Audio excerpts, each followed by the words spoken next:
Milé ženy, já mám pro vás krátký návod, jak pracovat s naší krásnou zralou pletí. Pojďme na to. Je to jednoduchý návod, já si dávám ráda už do sprchy toto pleťové mlíčko od D. Nikolaj, a nebo ho mám ještě umístěné u umyvadla. Pleť si krásně namokřím, pokud jsem ve sprše, tak využiju toho, že ta pleť se může napařit, protože se mi ty pory krásně otevřou. Nanesu si malé množství mlíčka, rozetřu a krásně vtírám do obličeje. Na obličeji nezapomínám na dekolt, oblast uší. Pak ještě používám vatový tamponek nebo nějakou krásnou příjemnou textilní žinku. Tu si taky namokřím právě proto, aby mi ten obsah nešel vyloženě do toho suchého tamponku nebo žinky, ale vyloženě na obličej. Takže nanesu ještě a znovu krouživými krásnými pohyby čistím tu pokožku. Nikdy ji nedrhnu, jo? Tu pokožku si chráním, představuju si, že to je prostě něco úžasného, kde musím zacházet úplně jako v rukavičkách. A nezapomínám samozřejmě na oblast nosu. Tady se nám nejčastěji vyskytují černé tečky. Co jsou černé tečky? No, černé tečky, to je usazovaný mas. Ano, je to špatnou rutinou. Takže na černé tečky nezapomínáme, nejlepší je prevence. Takže krásnými krouživými pohyby čistím oblast nosu. Co používám dále? Mlíčko neoplachu, nechávám ho tam, je to všechno biodynamická, krásná, úžasná kosmetika, která nám lahodí, a používám tonikum z jejich úžasných peciček louhovaných, macerovaných, takže nastříkám, krásně si nastříkám obličej, dekolt a můžu ho použít i na vlásky. Krásně voní, to je prostě nebeská vůně. Můžu nechat zaschnout, pomůžu si rukama, anebo už potom rovnou, a teď jsou dvě možnosti. Buď použiju svůj denní i noční krém, protože D. Nikolaj nedělá rozdíl mezi denním a nočním. Oni mají prostě jenom letní a zimní sezónu, což mi připadá naprosto skvělé. Tohle je spíš pro ty období nebo od toho podzimu, zima, jaro, a pak na letní verzi tam máme takový lehonký krémíček. Takže buď používám krémíček a já ještě dávám tak 3krát do týdne, tady mám sérum. Už ho mám trochu vypotřebované, budu potřebovat nové, ale já vám to i tak ukážu. Sérum je taky zase, to je prostě věc, kterou by měla mít každá žena na zralou pleť. Nanáším si a krásně vpracovávám do té pokožky. Na tom budete závislé. Pokud už nejste. Můj manžel taky, co to točí.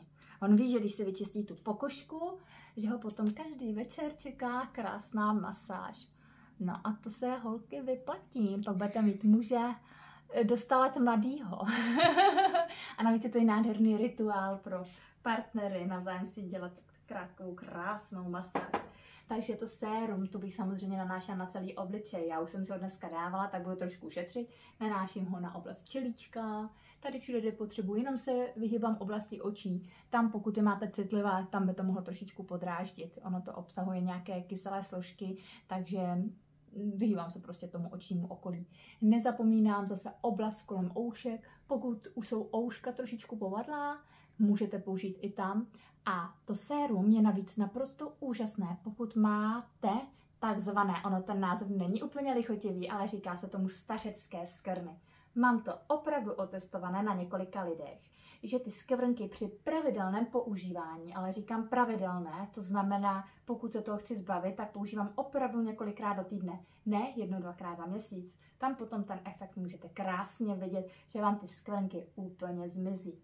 No a na závěr tedy použiju ten můj oblíbený úžasný krém.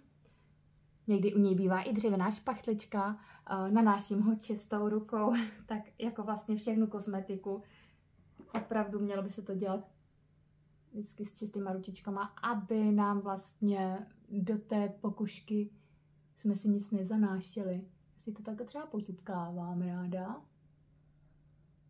A krásně roztírám kruhoma. A dělávám si u toho ráda ještě takovou mini obličejovou jógu. Pokud takzvaně bojujete s povislými víčky, to znamená, že vám opravdu takhle převisuje to víčko, dá se s tím něco dělat. Můžete na sebe třeba do zrcadla balit oči. Ano, Je to divný, ale obličejová yoga je hodně divná, ale má skvělý efekt. Pokud se takhle kombinujete s těmi báječnými krémy, uvidíte zázraky. Jasně, pokud jsme celý život zanedbávali tu pleť, několik desetiletí žena kouřila, pila alkohol a málo spala, tak to bude ještě těžší. Ale vidím ty efekty na každé pokušce, pokud pravidelně ta žena s ní začíná pracovat. Tak, pak na závěr ještě se používá, pokud máte takový ten malinký oční krémíček, pomačkat, pokapete ho pod očička a na oči jenom na víčka promrkáme. Tam se skoro nedotýkáme, to je jemňouká záležitost, tam je ta pokožka nejslabší. Milé dámy, já vám přeji, ať se vám vaše pleť líbí, ať jste s ní spokojené a práce na její údržbě, ať je vaším koníčkem krásné dny. Ahoj!